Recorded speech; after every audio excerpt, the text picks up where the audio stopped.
Al Durr وهذه الكلم بمديح الهادي تنتظم ضاءت بالمختار الظلم وحلا في مولده النغم قسما بالله رب العالمين ما قضينا غير دين الله دين فهو دين الحق دين الأنبياء إنه الإسلام.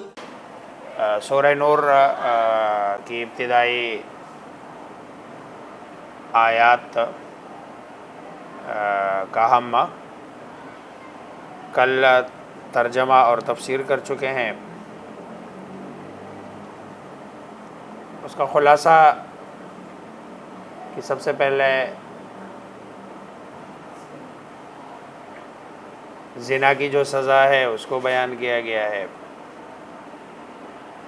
دوسری سزا اگر کوئی آدمی مرد یا عورت کسی پر تہمت لگائے اور وہ اس کو ثابت نہ کر سکے تو اس کی سزا ہے. تیسرا اگر یہ تہمت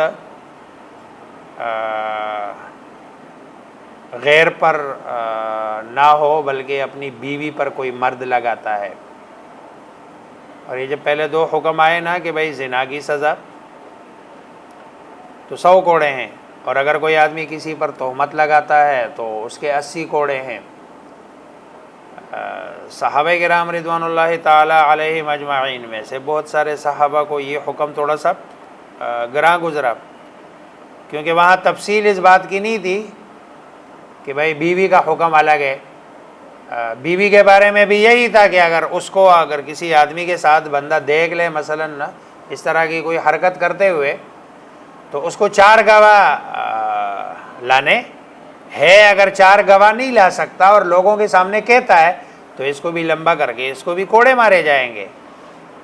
تو صحابہ نے کچھ نے رسول اللہ صلی اللہ علیہ وسلم کے سامنے آ کر بتایا بھی. انہوں نے کہا اللہ کے رسول یہ کیسے ہوگا کہ بھئی ایک بندہ ہے وہ اپنی بیوی کے ساتھ کسی کو اس طرح دیکھ لے اور پھر وہ جا کے لوگوں کو بلا کے 4 گواہ ڈھونڈے کہ بھئی آؤ یہ ہو رہا ہے. اور اگر ایسا نہیں کرتا تو ظاہری بات ہے پھر اگر یہ آپ کو آ کے کہتا ہے تو اس کو کوڑے لگتے ہیں.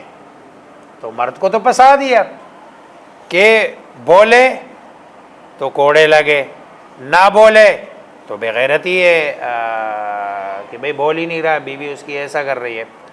اس کے لیے پھر آگے مستقل حکم کہ بھئی اگر کوئی آدمی اپنی بیوی کے بارے میں ایسا کہتا ہے نا اس کے لیے پھر سزا نہیں ہے. یہ ان کے لیے آپس میں بیوی اور میاں بیوی میں لعان ہے, اور لعان کا طریقہ یہ ہے, اور اس میں مطلب ہے تہمت کے بڑے سارے طریقے ہیں. مثلا بچہ پیدا ہو جائے, شوہر کہتا ہے یہ میرا نہیں ہے, یہ بھی تہمت ہے. یا بیوی پر تہمت لگاتا ہے کہ بھئی یہ جو ہے نا اس نے زنا کیا ہے, تو اس صورت میں شوہر اپنی اس بات کو ثابت کرنے کے لیے 5 قسمیں اٹھائے گا. 5 قسمیں یہ اٹھائے گا, اور 5 قسموں میں سے جو ہے نا جو الفاظ ہوں گے وہ یہی ہوں گے کہ اللہ کی قسم جو میں کہہ رہا ہوں اس کے بارے میں اپنے اس کہے ہوئے میں سچا ہوں. اور 5ویں مرتبہ کہے گا کہ اگر میں جھوٹا ہوں تو مجھ پر اللہ کی لعنت. اب عورت سے لیکن اگر مرد نے یعنی شوہر نے یہ 5 مرتبہ اس کو کہا گیا کہ بھئی تم قسمیں اٹھاؤ, اگر اس نے قسم اٹھانے سے انکار کیا نا پھر اس کو لمبا کیا جائے گا. کیونکہ اب اس کے پاس مطلب ہے اگر یہ سچا ہے تو اس کے پاس تو آپشن تھا نا, شریعت نے اس کو آپشن دے دیا کہ بھئی آپ قسمیں اٹھا لو, نہیں تو اس کو لمبا کیا جائے گا. اور اگر یہ قسمیں اٹھا لیتا ہے تو قسمیں اٹھا کے گویا اس نے اپنے آپ کو سیو کر لیا. اب بیوی سے کہا جائے گا تم قسمیں اٹھاؤ, اور وہ قسمیں اٹھائے گی کہ جس بات کی یہ میری طرف نسبت کر رہا ہے نا اس بات میں یہ جھوٹا ہے.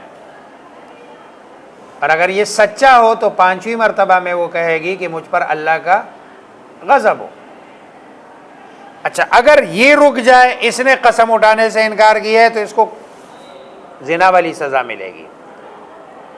اب اس کو بھی شریعت نے مطلب ہے راستہ دے دیا بچانے کے لیے کہ بھئی تم یہ اپنے آپ کو بچا سکتی ہو، بچاؤ۔ چنانچہ اسی طرح کے ایک واقعے میں رسول اللہ صلی اللہ علیہ وسلم نے جب قسمیں دے دی ہے، لعان کا ہی واقعہ ہے، تو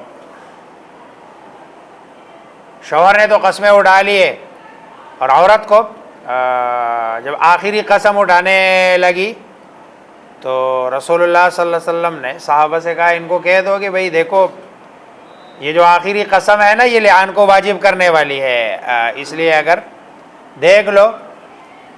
تو جب لوگوں نے اس کو سمجھایا تو سوچ میں پڑ گئی ہے وہ، اور سوچ میں پڑنے کے بعد جو اس نے آخری جملہ کہا نا، اس نے کہا لا افضح قومی سائر اليوم، میں ساری زندگی کے لیے اپنے قوم کو رسوا نہیں کر سکتی ہوں۔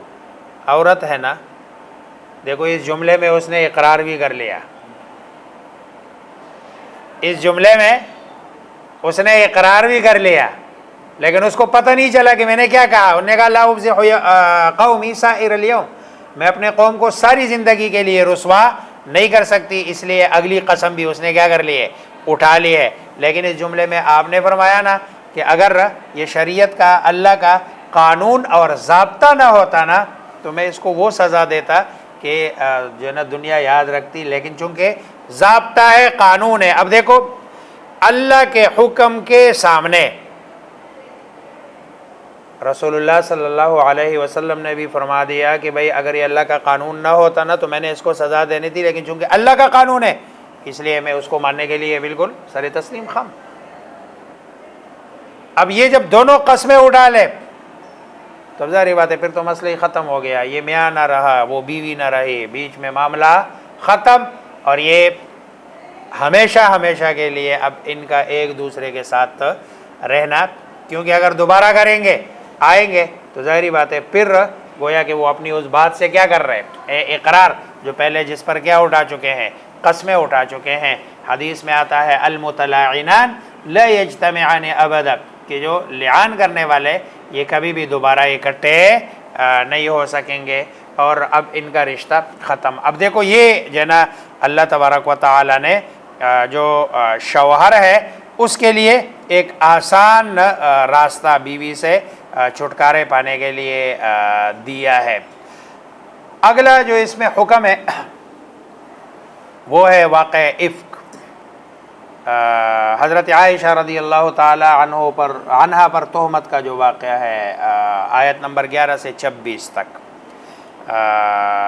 رسول اللہ صلی اللہ علیہ وسلم سن 6 ہجری میں غزوہ بنو المصطلق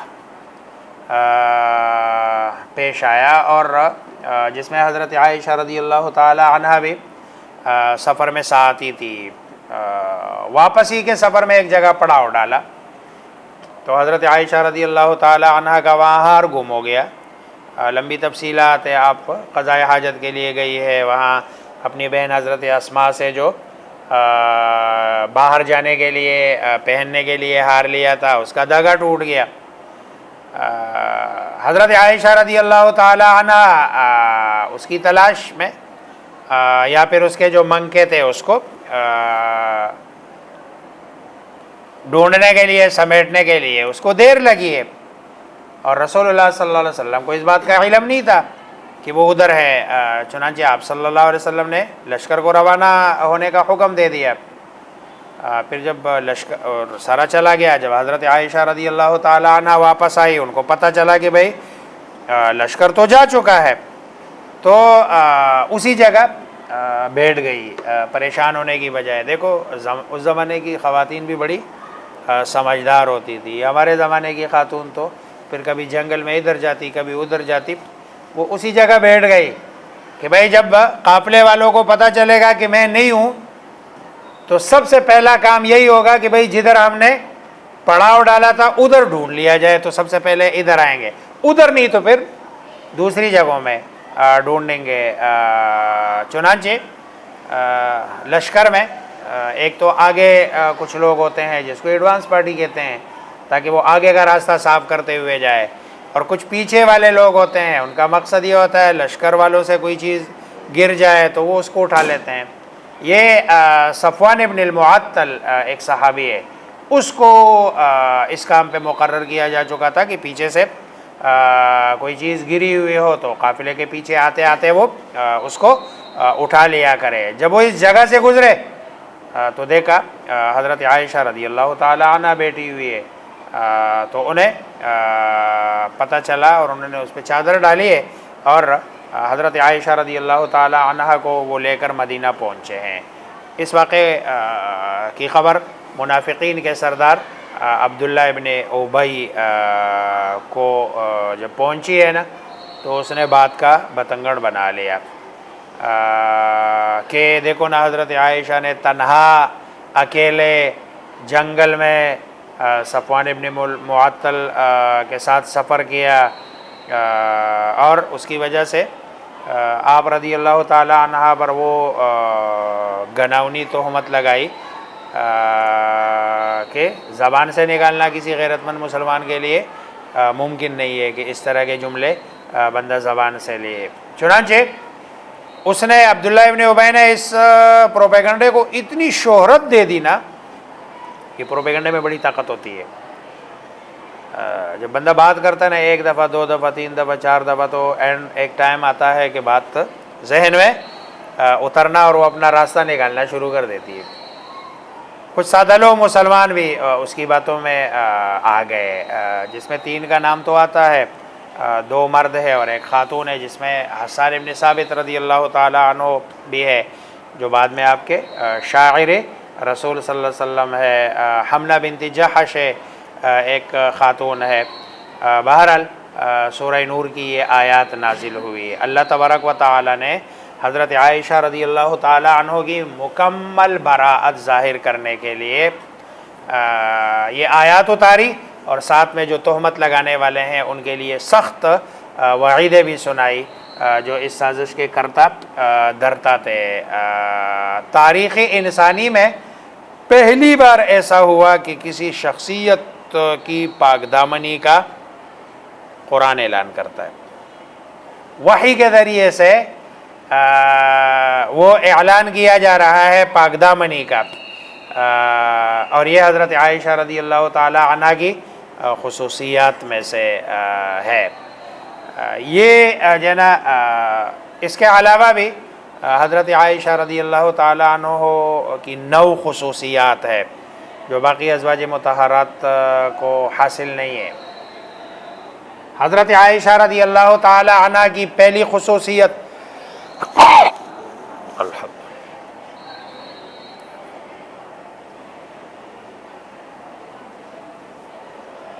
مفسر قرآن ہے، امام بغوی ہے، تفسیری مظہری ہے، مفسر قرطبی ہے، انہوں نے لکھی ہے یہ جو خصوصیات۔ پہلی خصوصیت ہے کہ اللہ نے میری تصویر رسول اللہ صلی اللہ علیہ وسلم کو میری نکاح سے پہلے دکھا دی تھی۔ یہ جو لوگ اعتراض کرتے ہیں حضرت عائشہ رضی اللہ تعالی عنہ کی عمر پر، 9 سال ہے یا 18 سال ہے، زیادہ روایات میں 9 سال ہے کہ جب آپ کی شادی ہوئی، تو اس پر لوگ اعتراض اٹھاتے ہیں۔ دیکھو اعتراض کی بات، سب سے پہلی بات تو یہ ہے کہ یہ نکاح رسول اللہ صلی اللہ علیہ وسلم نے خود نہیں کیا، یہ کس نے کرایا؟ اللہ نے کرایا۔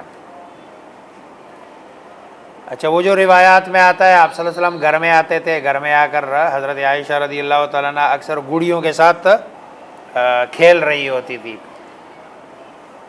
اچھا، اس کے پیچھے آپ دیکھ لیں دین کا جو گھریلو زندگی والا حصہ ہے، حالانکہ آپ صلی اللہ علیہ وسلم کی ازواج مطہرات ایٹ اے ٹائم 9 ہے، پوری مکمل 11 ہے۔ آپ جو 10 ہے ازواج مطہرات کی روایات اور حضرت عائشہ رضی اللہ تعالی عنہ کی روایات لے لو، تو ان سب کی اکٹھی جو روایات ہے وہ حضرت عائشہ رضی اللہ تعالیٰ عنہ کی روایات کی 1/3 بھی نہیں ہے۔ اب مطلب ہے اللہ تبارک و تعالی نے ایک بچی کا نوجوان یا جوان یا جوانی سے بھی تھوڑا سا پہلے یہ انتخاب کر کے نبی کے حرم میں بھیجا. مقصود شادی والا پروسیس نہیں تھا، مقصود تھا دین کی حفاظت حضرت عائشہ رضی اللہ تعالی عنہ کے ذریعے کرنا. اب دیکھو نا، آپ ایک بچی ہے، اس کو آپ 9 سال کی عمر میں پڑھانا شروع کر دیں تو وہ پڑھے گی کیسے؟ اور دوسری کوئی خاتون ہے کہ جس کی عمر 40 سال ہے، 45 سال ہے، 50 سال ہے، اور 40-45 سال صرف عمر نہیں ہے، پچھلے شوہر سے بیوہ بھی ہے، یعنی ایک شوہر وہ پہلے سے گزروا کے آئی ہے. اچھا، اس کے ساتھ اس کی یادیں وابستہ ہے، پھر اس سے اس کی اولاد بھی ہے، یعنی یہ ساری چیزیں ہیں. اور وہ رسول اللہ صلی اللہ علیہ وسلم کے تو اس عمر میں جس ہمارے معاشرے میں اگر کسی عورت کو بیوگی کے اس سے گزارنا پڑ جائے تو وہ تو ساری زندگی تو اس کا سر بندھا ہوا ہوتا ہے. اس پہ تو اچھی بات بھی اس پہ کیا لگتی ہے؟ بری لگتی ہے. اچھی جائے کہ وہ اس کو آپ علم کے حصول کے لیے یا کسی چیز کو ذہن میں بٹھانے کے لیے جناب آپ صلی اللہ علیہ وسلم کی ازواج مطہرات میں ایک ہی تو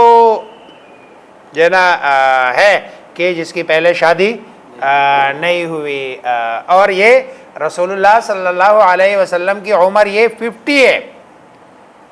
دیکھو نا، 25 سال کی عمر میں آپ کی شادی ہوئی حضرت خدیجہ سے جس کی عمر 40 سال ہے، اور رسول اللہ صلی اللہ علیہ وسلم نے 50 سال تک دوسری شادی نہیں کی. یعنی اتنا لمبا عرصہ رسول اللہ صلی اللہ علیہ وسلم نے، اور حضرت خدیجہ 2 مرتبہ بیوہ تھی، ایک بھی نہیں، یعنی 2 مرتبہ وہ بیوہ ہو کے پھر رسول اللہ صلی اللہ علیہ وسلم نے ان سے نکاح کیا تھا، اور ساری جو زندگی جوانی والی زندگی ادھر گزاری. یہاں تو مقصود جناب وہ اگر کوئی بندہ اس بارے میں یعنی جملہ بھی غلط استعمال کرتا ہے نا تو اللہ کے فیصلے اور رسول اللہ صلی اللہ علیہ وسلم کی عزت اور ناموس پر وہ جو ہے نا انگلی اٹھا رہا ہے. حالانکہ ایسی بات نہیں ہے، یہاں نکاح برائے ضرورت نہیں ہے، کوئی دنیاوی، کوئی جسمانی، کوئی فزیکلی ضرورت نہیں، یہاں نکاح برائے دینی ضرورت ہے، اور اس کا انتخاب بھی کس نے کیا ہے؟ اللہ تبارک و تعالی نے. اس لیے پھر رسول اللہ صلی اللہ علیہ وسلم دیکھو نا، اب صلی اللہ علیہ وسلم وہ حضرت عائشہ رضی اللہ تعالی عنہ سے رسول اللہ صلی اللہ علیہ وسلم کو اولاد بھی کوئی نہیں، یعنی اللہ نے اولاد بھی نہیں دی. اب 9 سال اور وفات کے وقت 18 سال، یعنی 9 سال کا عرصہ حضرت عائشہ رضی اللہ تعالی عنہ نے رسول اللہ صلی اللہ علیہ وسلم کے مدرسے میں یعنی آپ کے حرم میں گزارا. تو یہ پہلی خصوصیت ہے. دوسری خصوصیت یہ ہے کہ تمام ازواج مطہرات میں صرف میں ہی باقرہ دوشیدہ، باقی سب پہلے سے 1 یا 2 دفعہ شادی شدہ. اور تیسری خصوصیت یہ ہے کہ جب رسول اللہ صلی اللہ علیہ وسلم دنیا سے رخصت ہونے کا وقت آیا تو اس وقت آپ صلی اللہ علیہ وسلم کا سر مبارک میری گود میں تھا، یعنی جاتے ہوئے آپ کا سر مبارک میری گود میں. اب ظاہری بات ہے انتہائی قرب کی علامت ہے. اگلی خصوصیت یہ ہے کہ رسول اللہ صلی اللہ علیہ وسلم کی قبر بھی میرے حجرے میں، میرے گھر میں. یہ جہاں رسول اللہ صلی اللہ علیہ وسلم کی قبر مبارک ہے یہ حضرت عائشہ رضی اللہ تعالیٰ عنہ کا کیا ہے؟ حجرہ ہے. اچھا اب دیکھو، حجرہ حضرت عائشہ رضی اللہ تعالیٰ عنہ کا، اور جو ساتھ میں روضۃ الجنہ ہے، دیکھو بالکل ہی جڑے ہوئے. اس کو عام طور پر لوگ ریاض الجنہ کہتے ہیں. یہ ریاض روضۃ کی جمع ہے، اس لیے یہ روضۃ الجنہ ہے، ریاض الجنہ نہیں ہے.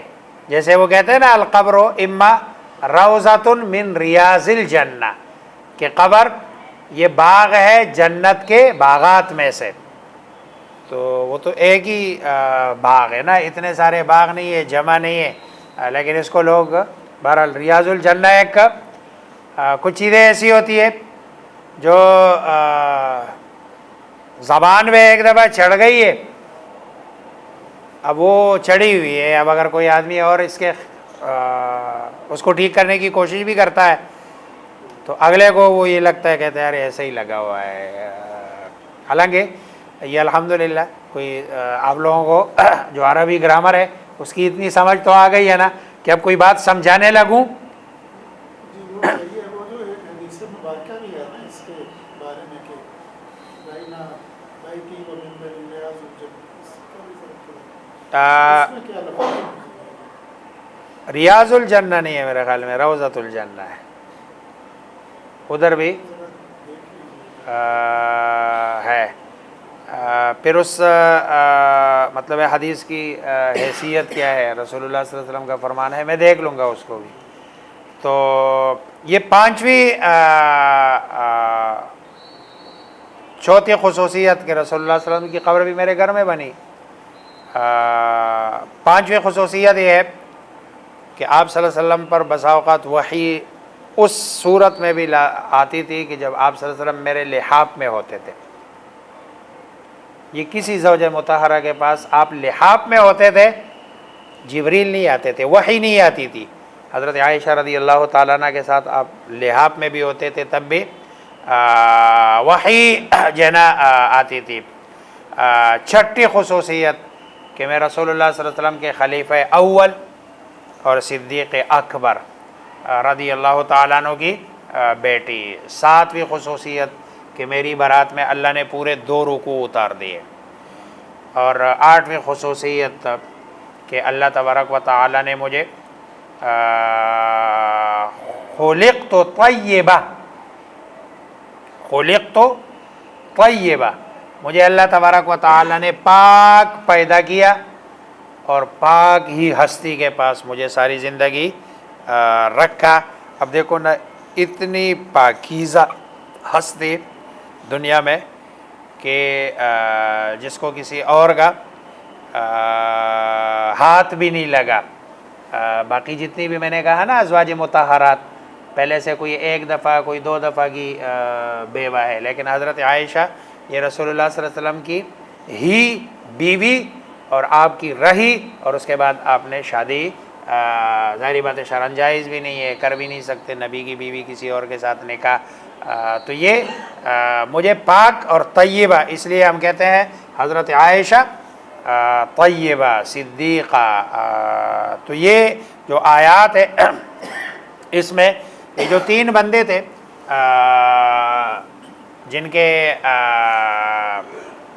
جنہوں نے تہمت لگانے میں منافقین کا ساتھ دیا تھا، اس میں ایک حضرت ابوبکر صدیق رضی اللہ تعالیٰ عنہ کے رشتہ دار بھی تھے، غالباً بانجے تھے، تو وہ بھی اس میں شریک تھے۔ مستح، اب اس کو خرچہ بھی سارا حضرت ابوبکر صدیق رضی اللہ تعالیٰ عنہ دیتے تھے۔ اب حضرت ابوبکر صدیق رضی اللہ عنہ کو پتہ چلا کہ بھائی یہ مستح جو میرے رشتہ دار بھی ہے، میں خرچہ بھی دیتا ہوں اس کو، اور اس نے میری بچی پر مطلب تہمت لگانے والوں کا ساتھ دیا۔ فطرت انسان کی نا، انہوں نے قسم اٹھائی کہ آئندہ میں اس کو 1 ٹکا بھی نہیں دوں گا۔ اللہ نے منع کیا، اللہ ناراض ہوئے، اللہ نے فرمایا وَلَا يَأْتَلِ أُولُو الْفَضْلِ مِنْكُمْ وَالسَّعَةِ أَنْ يُؤْتُوا أُولِي الْقُرْبَى، کہتے ہیں کہ کسی اولو الفضل جس کو اللہ نے مال دولت سے نوازا، اس کے لیے مناسب نہیں ہے کہ وہ قسم اٹھائے اس بات کی کہ میں اپنے رشتہ داروں کے ساتھ، یتیموں کے ساتھ، مسکینوں کے ساتھ آئندہ کوئی مدد نہیں کروں گا۔ یہ آج بھی تو دیکھو نا، اگر کسی بندے کو وہاں تو شاید وہ اپنے ذاتی مال میں سے کرتے تھے زکوٰۃ سے ہٹ کر، ہم تو اگر کسی کو زکوٰۃ بھی دے دیتے ہیں تو پھر اگر اس کو کوئی کام کہے نا اور وہ ہمارا کام نہ کرے تو وہ کہتے ہیں میں نے آئندہ اس کو زکوٰۃ نہیں دینی ہے. وہ گاؤں میں تو یہ چند جو بیچارے کمزور قسم کے لوگ ہوتے ہیں جن کو لوگ زکوٰۃ دیتے ہیں. یہ بھی گندم کی کٹائی کا سیزن چل رہا ہے. وہ جس نے ان کو زکوٰۃ دی ہوتی ہے اس کے سارے گندم کی کٹائی اس بیچارے کے ذمے ہوتی ہے. اس کے پاس انکار کی گنجائش کیوں؟ اس لیے کہ اس کو پتہ ہے کہ اگر میں نے اس کی گندم کی کٹائی میں اس کے ساتھ نہیں گیا ہوں، یہ زمینی حقیقت ہے، کوئی مانے یا نہ مانے. اور اس گندم کی کٹائی اور اس بندے سے کٹوانے کے پیچھے وہی زکوٰۃ ہی ہے. آپ درمیان سے زکوٰۃ کو نکال دو، آپ لے جاؤ اس کو اور پھر آؤ مجھ سے انعام لے لو. یہ زمینی حقیقت ہے. پھر آگے گندم کی کٹائی کے بعد تھریشر میں بھی وہی بیچارہ کھڑا ہوتا ہے. زکوٰۃ دے کے ہم اس کو اپنا زرخرید غلام سمجھتے ہیں، اور وہ بیچارہ بھی اپنے آپ کو یہی سمجھتا ہے کہ چونکہ یہ مجھے زکوٰۃ دیتا ہے اس لیے. ہم اپنے نوکر سے، جو لوگ اپنے نوکروں کو زکوٰۃ دیتے ہیں، کام ہمارے ان کے ساتھ 4 طے ہوتے ہیں، کام اس سے ہم 18 لیتے ہیں. جی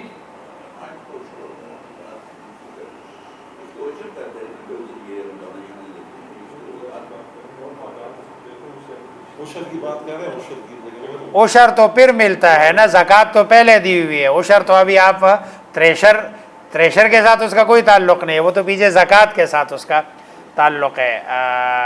اس پہ اتنا نہیں ہوتا. وہ جو دانے والا چکر ہے نا، اس میں اتنا لوگوں کو نہیں ہوتا. یہ جو پیسے والا چیئرمین زکوٰۃ ہوتا ہے، ہاں وہ تو سب کو اس نے عورتوں کو بھی کام پہ لگایا ہوتا ہے. حالانکہ وہ پیسہ جو حالانکہ وہ جو چیئرمین زکوٰۃ ہے اس کا 1 ٹکا بھی اس میں نہیں ہوتا. یہ صرف چیئرمین زکوٰۃ کا مسئلہ نہیں ہے، یہ ہماری قومی مزاج ہے، فطرت میں ہے.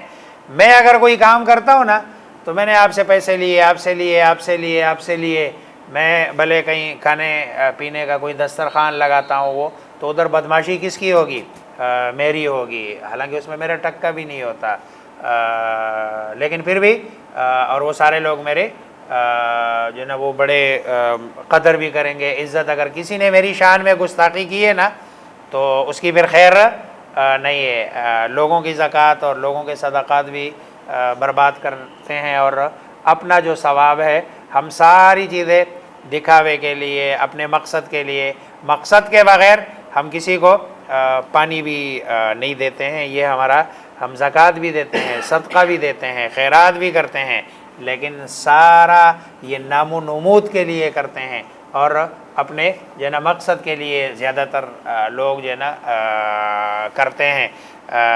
ایسے لگتا ہے جیسے کہ زکوٰۃ دے کر اس کو خرید لیا گیا. بہرحال حضرت ابو بکر صدیق رضی اللہ عنہ نے قسم اٹھائی ہے، اللہ نے منع کیا، مال دیا، فضیلت دی ہے، وسعت دی ہے، اس کے لیے قسم کا نہ مناسب نہیں ہے کہ وہ یہ قسم اٹھایا کہ وہ میں آج کے بعد رشتہ دار کی مدد نہیں کروں گا، مسکین کی نہیں کروں گا.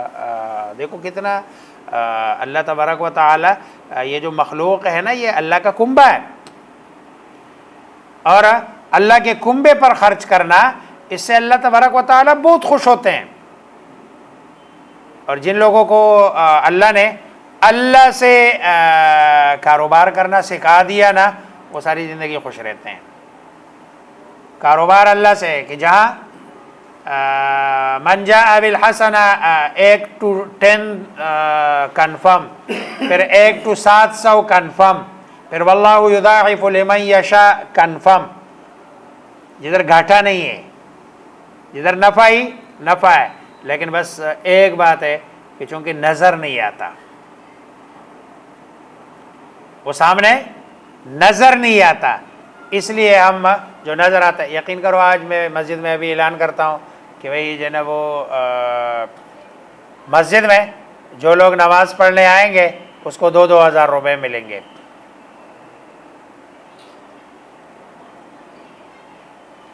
گھر کا ہر فرد آئے گا، وہ بچے کو بھی بالغ کر دیں گے کہ بھئی تمہارے ذمے بھی لگی ہوئی ہے، بلکہ خواتین کو بھی لانے کی کوشش ہوگی کہ بھئی یہ بھی جائے، تاکہ اگر 10 فرد ہے گھر کے 10 کے 10 آ جائے، تاکہ 10 ضرب 2 20,000 روپے مل جائے۔ وہی مؤذن بیچارہ کہتا ہے حی علی الصلاح حی علی الفلاح حی علی الفلاح حی علی الفلاح، کامیابی کامیابی کامیابی۔ ہم سمجھتے ہیں کامیابی 2,000 روپے میں ہے، کامیابی 10,000 روپے میں ہے، کامیابی 2,000 اور 10,000 روپے میں نہیں ہے، کامیابی اس بات میں ہے کہ اللہ راضی ہو جائے، اصل کامیابی یہ ہے۔ اچھا ہم یہ زبانی کہتے ہیں، میں اپنی بات کر رہا ہوں، آپ تو اچھے لوگ ہیں، میں اپنی بات کر رہا ہوں، زبانی کہتے ہیں کامیابی اس میں کامیابی اس میں، لیکن یہ بات ہماری دل میں ابھی اتری نہیں ہے۔ ہم پورے مسلمان نہیں ہے، اور مسلمانی کا پتہ تب چلتا ہے نا کہ جب 2,000 روپے اور حی علی الفلاح ان دونوں میں جدھر ٹکراؤ آ جائے تو میں 2,000 روپے کو ٹکرا کے حی علی الفلاح کی طرف جاؤں تو سمجھ لو کہ یہ بات میرے دل میں اتر گئی ہے۔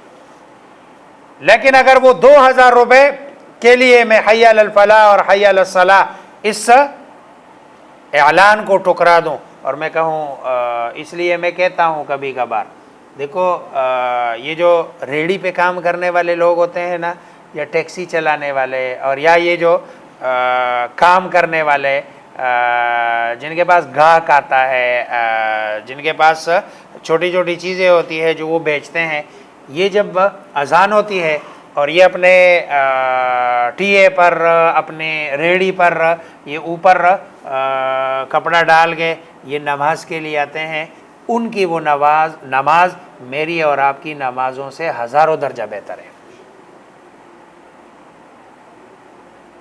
ہم تو گھر میں لیٹے ہوئے تھے، سو کے تھک گئے، ہم نے کہا چلو تھوڑا سا مسجد کا چکر لگا کے آئے تاکہ یہ کمر تھوڑی سی کیا ہو جائے، سیدھی ہو جائے، ورنہ اگر یہ آنا جانا ہم کم کر دیں تو شاید اب وہ بستر کے ساتھ ہم چپک جائے۔ میں مطلب یہ نہیں کہہ رہا ہوں کہ نہیں آنا چاہیے، میں جو حقیقت سمجھا رہا ہوں وہ یہ ہے، ہم کہتے ہیں نہیں یہ ریڑھی والے کا اجر زیادہ ہے، جو بازار میں بیٹھا ہوا ہے شٹر بند کرتا ہے یا کھول کے چھوڑ کے آتا ہے، وہ مسجد میں آتا ہے، آپ وردی میں بیٹھے ہوئے ہیں، آپ کام کر رہے ہیں، اذان ہو گئی ہے، آپ نے بند کر دیا، اب آپ کا سی او آپ کو کہہ رہا ہے یہ کام کر کے دو، اذان ہو گئی ہے، آپ نے کہا بس میں نماز پڑھ کے آتا ہوں پھر آتا ہوں واپس، اس کا اجر زیادہ ہے۔ تو ہم نے اصل میں یہ جو دین کا جو مزاج ہے نا، ابھی تک مسلمان اس کو سمجھا، ہم نے دین کا مزاج بس ہم دین کو ایک خیالات کا ایک مجموعہ بنایا جس میں زیادہ تر چیزیں جو ہے نا کیا ہے خیالات کے ساتھ ہے، اور جس کا عملی زندگی کے ساتھ کوئی تعلق نہیں ہے۔ بھئی میں لوگوں کی خدمت کروں، یہ ایک دفعہ ایک سائیڈ میں ایک بندہ 1,00,000 نوافل پڑھتا ہے، اور دوسری طرف ایک بندہ لوگوں کی خدمت کرتا ہے، یہ خدمت کرنے والا اس 1,00,000 نوافل والے سے بہتر ہے۔ یہ مزاجی دین ہے، یہ اسلام کا مزاج ہے۔ اسلام کوئی عیسائیت کی طرح جو ہے نا وہ رہبانیت والا مذہب نہیں ہے۔ ہمارے ہاں عبادت کا جو تصور ہے، عبادات میں یعنی گنی چنی چیزیں، اگر میں کہوں کہ 2 ہی عبادتیں ہیں، کتنی ہے؟ 2، ایک نماز ایک روزہ ہے۔ زکوٰۃ اگر عبادت ہے نا تو اس زکوٰۃ میں دیکھو، نماز ایسی عبادت ہے جس میں دنیا کے لوگوں کا کوئی فائدہ نہیں ہے، عبادتیں تو 4 ہیں، لیکن نماز اور روزہ یہ ایسی عبادتیں ہیں کہ جس میں دنیا انوالو نہیں ہے۔ باقی آپ کی اگر 2 عبادتیں زکوٰۃ ہے تو زکوٰۃ عبادت ہے، لیکن زکوٰۃ عبادت کی کیا ہے؟ مالی ہے، آپ نے کسی کو دینا ہے، کسی کی ضرورت پوری کرنی ہے، جس میں خدمت خلق والا ایلیمنٹ شامل ہے۔ حج اگر ہے تو حج بھی زکوٰۃ، وہ جو ہے کیا ہے، جانی بھی ہے، لیکن ساتھ میں کیا زیادہ مالی ہے۔ اگر میں کہوں کہ یہ نماز جو باجماعت کا، دیکھو عبادت ہوتی ہے کہ جس میں صرف بندہ اور رب آپس میں ہو، تیسرا کوئی بندہ نہ ہو۔ عبادت تو وہ ہوتی ہے نا، اور عبادت کا اصل لطف بھی تب آتا ہے کہ جب 1 to 1 بندہ اور اللہ، اور یہ کہاں ہو سکتا ہے؟ یہ تو اپنے گھر میں، اپنے کمرے میں، کہ بندہ ایک کونے میں بیٹھا ہو اور 1 to 1۔ یہ جو باجماعت نماز کو سنت مؤکدہ یا واجب، دونوں قول ہے، سنت مؤکدہ یا واجب، فرض نہیں ہے، سنت مؤکدہ اور واجب قرار دیا۔ اس کے پیچھے جو اصل راز ہے وہ یہ ہے کہ لوگ ایک دوسرے کی جو ہے نا بارے میں آگاہی حاصل کریں۔ بھئی کرنل صاحب کیوں نہیں آ رہے؟ 4 دن ہو گئے نماز کے لیے نہیں آ رہے، مسئلہ کیا ہے؟ میں گھر جا کے پوچھ لوں اس کا کہ بھئی کیوں نہیں آ رہے۔ پھر دیکھو پہلے دائرہ تھوڑا سا چھوٹا ہے، 5 دن 7 دن یہ دائرہ چھوٹا ہے، 7ویں دن اس دائرے کو تھوڑا سا بڑا کر دیا کہ پورے عسکری کے لوگ ایک ہی جگہ اکٹھے ہو، ادھر پتہ چلے کہ سیکٹر اے میں جانے والا بھی ادھر آئے، سیکٹر بی میں جانے والا بھی ادھر آئے، سیکٹر سی میں جانے والا بھی، ڈی والا بھی ادھر ہی آئے، تاکہ ایک دفعہ کم از کم ایک دوسرے کے ساتھ ہفتے میں ایک دفعہ کیا ہو جائے، ملاقات ہو جائے، خیر خبر ہو۔ اچھا جتنا مثلا میں دیکھو نا، ایک بندہ ہے، میں نے آپ کو دیکھا، آپ بیمار ہو گئے، مجھے پتہ چلا، تو میرا دل کرے گا اللہ اس کو صحت عطا فرما۔ میں نے دیکھا ہی نہیں ہے، انسی نہیں ہے نا، جب تک دیکھا نہیں ہے، تعلق نہیں ہے، انسی نہیں ہے، تو اگر کسی نے کہہ بھی دیا کہ بھائی اس کے لیے دعا کرو تو ٹھیک ہے، لیکن وہ دل والا کام نہیں ہوگا۔ وہ دل والا تو تبھی ہوگا کہ جب میں نے ایک بندے کو دیکھا ہے، ملا ہے، تو جب آپ ہفتے میں یہ پورا جمع ہوتا ہے، یعنی بڑی مسجد میں، جامع مسجد میں یا کھلی جگہ میں سارے لوگ جمع ہو، تاکہ پتہ چلے کس کی ضرورت ہے، کس کا مسئلہ ہے، یہ سارے مسئلے حل کرو۔ یہ سارے رسول اللہ صلی اللہ علیہ وسلم یہ جتنے بھی مسائل ہیں مسجد نبوی میں حل کرتے تھے، یہ سارے مسائل آپ صلی اللہ علیہ وسلم مسجد نبوی میں بیٹھ کے حل کرتے تھے۔ گویا کہ مسجد نبوی ہی یہ جو ہے نا آپ صلی اللہ علیہ وسلم کے لیے یہ حکومت کے، یہ پارلیمنٹ بھی تھا، یہ جو ہے نا وہ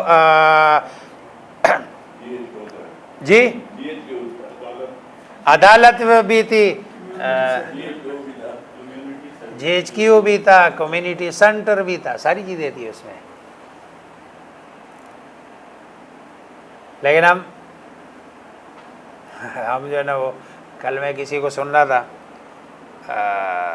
تھا تو وہ ایک شیعی تھا عالم، لیکن اس نے ایک بات بڑی مجھے بہت اچھی لگی اس کی بات۔ انہوں نے کہا ہم نہ، یہ جو ہم ہیں، کہتے ہیں ہم نہ پورے عرب بنے اور نہ پورے ہندوستانی بنے، ہم نہ پورے عرب بنے اور نہ پورے عرب سے جو چیزیں ہمیں اچھی لگ رہی تھی نا عرب سے وہ لیے اپنی خواہش کی، اور ہندوستان سے جو اپنی خواہش کی چیزیں ہیں وہ ادھر سے لے لیے۔ تو باقی دنیا تو پھر بھی کہیں نہ کہیں مطلب ہے اپنی خواہش سے ہٹ کر اپنے کلچر اور اس پہ چل رہی ہے۔ ہمارا والا جو پاکستان والا حساب ہے یا ہندوستان والا وہ یہی ہے کہ بھئی آدھی خواہشات ادھر سے لے لیے، آدھی خواہشات ادھر سے لے لیے، ہم تو 100% اپنی خواہشات پہ چلتے ہیں، ہم تو 100% اپنے خواہشات پہ چلتے ہیں۔ اس لیے مزاجی دین کو سمجھنے کی ضرورت ہے کہ دین کا مزاج کیا ہے۔ دین میں جو حقوق اللہ ہے اس سے زیادہ اہمیت ہے حقوق العباد کی۔ آپ نماز پہ کھڑے ہیں، فرض نماز پہ کھڑے ہیں، اللہ کے سامنے کھڑے ہیں، لیکن اگر کسی بندے کو آپ نے مسجد نماز میں گرتا ہوا دیکھ لیا تو شریعت کا حکم یہ ہے کہ آپ اپنی نماز توڑ دیں اور آپ اس کو ڈاکٹر کے پاس لے کے جائیں، چھوڑ دیں نماز۔ اللہ کہتا ہے میرا حق، اللہ کو کیا ضرورت ہے میں 100 سجدے کر لوں، اللہ کو اس کی کوئی ضرورت نہیں ہے۔ اللہ تو یہ دیکھنا چاہ رہے ہیں کہ بھئی یہ بندہ میری مانتا ہے یا نہیں مانتا، تو اس وقت سجدے کا ٹائم ہے، لیکن اللہ نے کہا نہیں، سجدہ چھوڑ دو، وہ میرا معاملہ ہے، آپ اس کو اٹھا لو اور اس کو لے جاؤ، آپ اس کے ساتھ کرو جو میرے مخلوق ہے۔ لیکن اگر آپ وہ کہ نہیں جی میری تو نماز خراب ہو رہی تھی، میں نے تو نہیں اٹھانا، میں نے تو اس کی مدد نہیں کرنی، جی میں نماز کا کیا کرتا ہوں، میرا تو روزہ خراب ہو رہا تھا، میری تو نماز خراب ہو رہی تھی۔ بھئی روزہ اور نماز اللہ کے لیے ہے، اور اللہ نے بتا دیا ہے کہ بھئی اس کو پہلے کرو، نماز کی قضا ہے، مسلمان کے دل دکانے کے بعد اس کی قضا نہیں ہے، روزے کی قضا ہے، لیکن مسلمان کو جو تکلیف پہنچی، انسان کو جو تکلیف پہنچی، اس تکلیف کی قضا نہیں ہے۔ نماز تو نہیں پڑھی، بعد میں قضا کر لینا، اور قضا میں آسانی بھی ہو جاتی ہے کہ فرض قضا کرو، سنت ویسے بھی معاف کر دیتے اللہ۔ لیکن جو دوسرا کام ہے اس کی قضا کوئی نہیں ہے۔ تو دین پر چلنے کے لیے مزاجی دین کو سمجھنا ضروری ہے۔ ہم نے بس اپنی خواہش کو دین بنا لیا، ہم کہتے ہیں بس جو ہمیں مطلب ہے، اچھا کسی کو تسبیح پہ ذکر کرنے میں مزہ آتا ہے، اس لیے وہ اسی میں لگا ہوا ہے۔ میں تسبیح، میری بات سمجھنے کی کوشش کرے، میں تسبیح کو برا نہیں کہہ رہا ہوں، لیکن مجھے مزہ تسبیح میں آتا ہے، اس لیے میں اسی میں لگا ہوا ہوں۔ کسی کو قرآن کی تلاوت میں مزہ آتا ہے، وہ اسی میں لگا ہوا ہے۔ کسی کو جو ہے نا نوافل پڑھنے میں مزہ آتا ہے، وہ اسی میں لگا ہوا ہے۔ اس کو اگر آپ یہ کہو نا کسی جیسے، اور یہ دنیاوی، میں ایک اور آسان مثال سے سمجھاتا ہوں۔ ایک بندہ ہے، وہ کہتے ہیں یار میں نے پیسے دینے، خرچ کرنا ہے۔ اچھا ادھر آتے ہیں بہت سارے لوگ، جی میں نے 20 قرآن لینے مسجد کے لیے۔ بھئی یہ جو رکھے ہوئے ہیں یہ اتنے زیادہ ہے کہ قیامت والے دن اگر تم ان کے عذاب سے بھی بچ جاؤ نا تو یہ بھی اللہ تبارک و تعالیٰ کی طرف سے بہت بڑی نعمت ہوگی کہ ان کے، اس میں میرے خیال میں 10% ایسے ہیں کہ جن کو ابھی تک کسی نے اٹھایا ہوگا، 90% ایسے جن کو ابھی تک کسی نے ہاتھ بھی نہیں لگایا ہے۔ بھئی قرآن کی جگہ آپ کسی انسان کو دے دو، وہ تاکہ اس کی ضرورت پوری ہو جائے، اس کو دینے سے اللہ زیادہ خوش ہوں گے بنسبت اس کے کہ آپ اس کے قرآن لے کے مسجد میں رکھ دو۔ لیکن مجال ہے آپ اس کو اپنے، کیوں؟ اس لیے کہ وہ ذہن میں ایک تصور دین کے بارے میں، ایک خواہش اس پیسوں کے خرچ کرنے کے بارے میں وہ فیصلہ کر چکا ہے کہ بھئی میں نے قرآن ہی لینا ہے، قرآن کے علاوہ میں نے کہیں اور اس کو خرچ، بھلے ساری دنیا بھوکی مر جائے۔ لیکن اچھا مسجد میں جی میں نے تو رنگ و روغن کرنا ہے، تو بھئی رنگ و روغن پچھلے سال بھی ہوا ہے، اس کی ضرورت نہیں ہے، آپ یہی پیسہ کسی زندہ پہ خرچ کر لو۔ اور نہیں میں نے تو یہ کر، اب مجھے بتائیں یہ دین ہے یا خواہش؟ یہ اللہ کو خوش کرنا چاہتا ہے آپ نے لفظ کو؟ دین نام ہے وقت کے تقاضے کے مطابق اللہ کے حکم پر چلنے کا، وقت کے تقاضے کے مطابق اللہ کے حکم پر چلنے کا نام دین ہے. اور ہم نے دین کو کیا بنایا ہوا ہے؟ ہم کہتے ہیں نفس کے تقاضے کے مطابق، اپنی خواہش کے تقاضے کے مطابق چلنے کا نام کیا ہے؟ دین ہے. یہ دین نہیں ہے.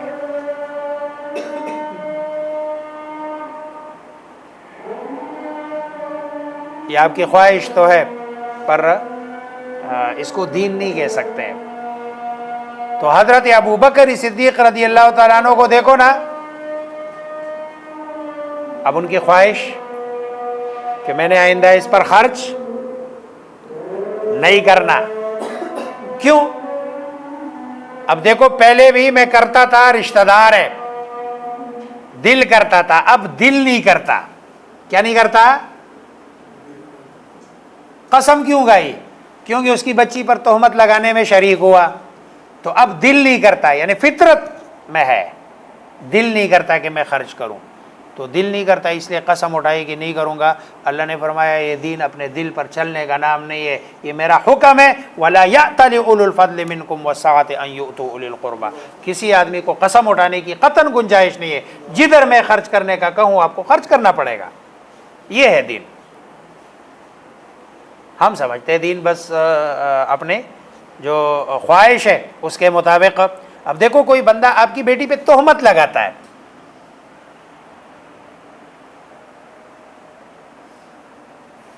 اتنا بڑا جگرا چاہیے اس کو اس کی مدد کے لیے. اتنا بڑا مدد تو دور کی بات ہے، بندے کا دل کرتا ہے کہ اس کی شکل بھی نہیں دیکھنا چاہتا ہے. اور اس نے بھی بات کی ہے تو اس کی شکل بھی نہیں دیکھنا چاہتا. لیکن چونکہ ان کو سزا جو شرعی تھی 80 کوڑے وہ تو لگ گئی، حمنہ کو بھی لگی، مستہ کو بھی لگی، اور حسان ابن ثابت کو بھی لگی. جو شریعت کا حکم تھا وہ پورا ہو گیا. بس اس کے بعد اب معاملہ ختم. لیکن ہمارے ہاں تو اللہ معاف کرتے ہیں، بندے معاف نہیں کرتے ہیں. وہ کہیں کوئی زندگی میں کسی بھی موڑ پہ انسان ہے، کوئی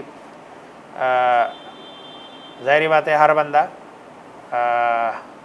ماں کے پیٹ سے کوئی عالم، مفتی، دیندار پیدا نہیں ہوتا. بچپن اس نے کہیں نہ کہیں، لڑکپن، جوانی کہیں نہ کہیں گزاری ہوتی ہے. اگر آپ کی کوئی جوانی میں کوئی غلطی ہوئی اور بعد میں آپ اچھے بن گئے، دیندار بن گئے، تو لوگ کیا کہتے ہیں؟ کہتے ہیں یہ دیکھو نا ابھی تک کیا کرتا رہا، اور اب یہ ممبر پہ بیٹھ کے کہتا ہے کہ یہ کرو وہ کرو. بھائی جو وہ کرتا رہا نا، یہ اس کا اور اس کے اللہ کا معاملہ تھا، اس نے معافی مانگ لی. یہ جو اس جگہ پہ بیٹھا ہے نا، اس کا مطلب یہ ہے کہ اللہ سے وہ اپنا معاملہ صاف کر چکا ہے، تب اس کو اللہ نے اس کو ادھر بٹھایا ہوا ہے. ورنہ اگر اس کا معاملہ صاف نہ ہوتا تو اللہ اس کو کبھی بھی اس جگہ پہ، اللہ معاف کرتا ہے. ہمارا معاشرہ پھر خصوصاً مسلمان، اچھا ان کافروں میں اور ان میں اتنا وہ نہیں ہے، بس ٹھیک ہے جو سامنے آ گیا ٹھیک، جو پیچھے. ہم تو ہمارے معاشرے میں تو یہ تو پتہ ہوتا ہے کہ بھئی جو نا وہ پڑوس میں جو جس بندے کا انتقال ہوا ہے اس کے بچے بچیاں صبح کہاں جاتی ہے کہاں آتی ہے. لیکن کبھی اس کا خیال نہیں کرتے ہیں کہ بھئی انہوں نے دن کا کھانا کھایا یا نہیں کھایا، شام کا کھانا کھایا یا نہیں کھایا. ہم اس چکر میں ہوتے ہیں کہ یہ جاتی کدھر ہے. اور یہ ہمارے مسلمان، یہ سب سے بڑا مسئلہ ہے ہمارے مسلمان معاشرے کا. یہ پھر اچھا یہ جتنا مطلب ہے آپ لو لیول کی طرف جاتے ہیں نا، اتنا یہ چیزیں کیا ہو جاتی ہے، زیادہ ہوتی جاتی ہے. جتنا آپ اوپر جاتے ہیں یہ چیزیں کم ہوتی ہے، جتنا آپ لو پہ جاتے ہیں تو یہ چیزیں جو ہے نا کیا ہوتی ہے، زیادہ. کہ بھئی ہر وقت اسی چکر میں کہ بھئی اچھا میجر صاحب کے کپڑے نئے آ گئے، گاڑی کوئی نئی لے لی، جو ہے نا وہ آج کل مطلب اچھے لگنے لگے، تو ہر بندہ اسی چکر میں بھئی کدھر سے آ رہا ہے، پتہ نہیں اس کے پاس پیسہ. ساری زندگی ہماری یہاں اسی میں گزر گئی ہے. تو بھئی اس کے پاس کدھر سے پیسہ ہے، مجھے اس سے کیا ہے؟ اگر کہیں اس غلط جگہ سے آیا تو اس کے لیے ظاہری بات ہے سرکار نے ایک محکمہ بنایا، ٹھیک ہے، دنیا میں سرکاری ایک محکمہ ہے اور آخرت میں اللہ کا محکمہ ہے. اور میں کون ہوں؟ مجھے کس نے داروغہ بنایا کہ بھئی یہ گاڑی میں پہلے جو ہے نا یہ الٹو میں آتا تھا، اب جو ہے نا یہ پریمیو میں آتا ہے، تو مجھے کس نے اس کا وہ بنایا؟ مجھے تو اتنا ہی ہے کسی کو دیکھ لوں تو میں کہوں گا یا اللہ شکر ہے کہ میرے بھائی کو اللہ نے مالی وسعت دے دی ہے، اور اس مالی وسعت کا مطلب ہے مجھے کوئی نقصان نہیں ہے، اور شاید فائدہ ہو، کبھی زندگی میں مجھے ضرورت پڑے تو اس کے پاس مالی وسعت ہو تو میں کہوں گا یار مجھے تھوڑے سے ادھار دے دو، تو وہ دے دے گا تو مجھے تو فائدہ ہے. لیکن نا یہ نہیں. تو دین پر چلنے کے لیے مزاج دین کا سمجھنا ضروری ہے کہ دین کا مزاج کیا ہے. دین اتنا مطلب ہے آپ سے لمبے چوڑے مطالبے نہیں کرتا، لمبے چوڑے مطالبے نہیں ہے، سیدھے سیدھے اللہ کے گننے چنے جو ہے نا وہ فرائض ہے، گنے چنے اللہ کے فرائض ہے، اور مخلوق خدا کو اگر فائدہ نہیں دے سکتے ہو تو اس کی تکلیف سے اپنے آپ کو بچاؤ، یہ پورا دین ہے. بس سمپل سی بات ہے، گنے چنے فرائض ہے اللہ کے.